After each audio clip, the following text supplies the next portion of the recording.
Another thing I thought of last night as I watched, and it's been that way for a while now, with Nazem Kadri. We went to a preseason game with Johnny Winwick and ATB. They were playing the Seattle Kraken. Marty Jones in it. That was my first chance to see Kadri as a Flame. And his tank was full. Every shift he was out digging.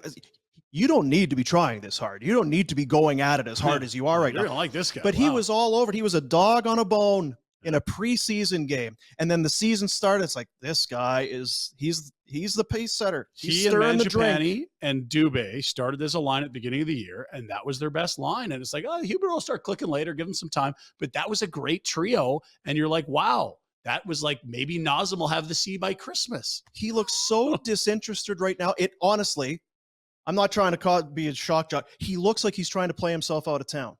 Yes. Well, and I'll take it one or step get the further, coach right? fired, or he looks like he's trying to make a point with his indifference. If you want to find out who Nazem Kadri is, go back and watch after they win the Stanley Cup in Colorado last year. Watch the interview between Cale Makar and Scott Oak, I think it was, and then watch the interview between Nazem Kadri and Scott Oak. David Amber, but yeah. Well, whoever was, I don't know who was running it. Just watch him. Yeah, he says, for all the people who said you can't win with Nazem Kadri, stick it up your ass, something along those lines. So what was it about? It was about him. And I get that Always some has guys been. need to be me against the world, but it's a lot, and it's been selfish play. And this is where I want to talk about. So like, what's your read on it? Well, my read is interesting that there's a couple things happening here. First off, it's been reported by people in the know that Kadri has been the vocal guy on behalf of this room to deal with Daryl. It's clearly this between the coach and Kadri, probably more than any other player in terms of back and forth. There's guys that might hate him more, but Kadri's the guy that's actually going to go in his room and talk to that guy. And when I see that effort last night and how good he can be when he's on, it looks like he's trying to get the coach fired. Because I'm sorry, you signed 7 years, you're not getting out of here. If you're going to play like that, you're going nowhere. If you want to get traded, play well, and they can actually move you. Well, that's good looks for him like he's because trying to he's get got the a coach Stanley fired. Cup, so it doesn't matter to him. Okay. Well, I'm not going to say what matters to him. I'm not getting between his ears. But it looked like a guy that didn't want to try last night. The goal that everyone's moaning about, the second one, Chicago's up 2-1. He makes an incredibly lazy, shitty play at the Chicago blue line before he makes an incredibly lazy, shitty play behind his own goal line. It's 2. And then the next goal's on him. And Sutter keeps playing him. And I keep thinking, what is this dynamic here? If that was Pelche in an 8-2 loss, he's sitting for a month. What the fuck is happening here? Guy has been MFing you, and he's playing like shit, and you won't even staple him. And then on top of that, it's like, okay, so Nazem Kadri, you sign here, you don't get along with the coach, maybe you're trying to run him out of town. Like, how can you at the All-Star break sit down with Frank Seravalli and say, if we play as a team, we'll get in the playoffs? Who's been the most selfish player in the second half?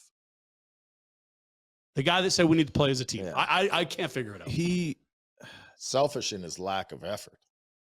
It does. It looks like he's playing with some sort, and maybe he's hurt. Maybe there's other stuff going on, so it's maybe it's unfair. But it looks as though he's playing with some sort of agenda to take his foot off the gas to make some sort of a point. And if you're a fan and you were infuriated last night, or you've been frustrated, wondering what are the guys in the room thinking?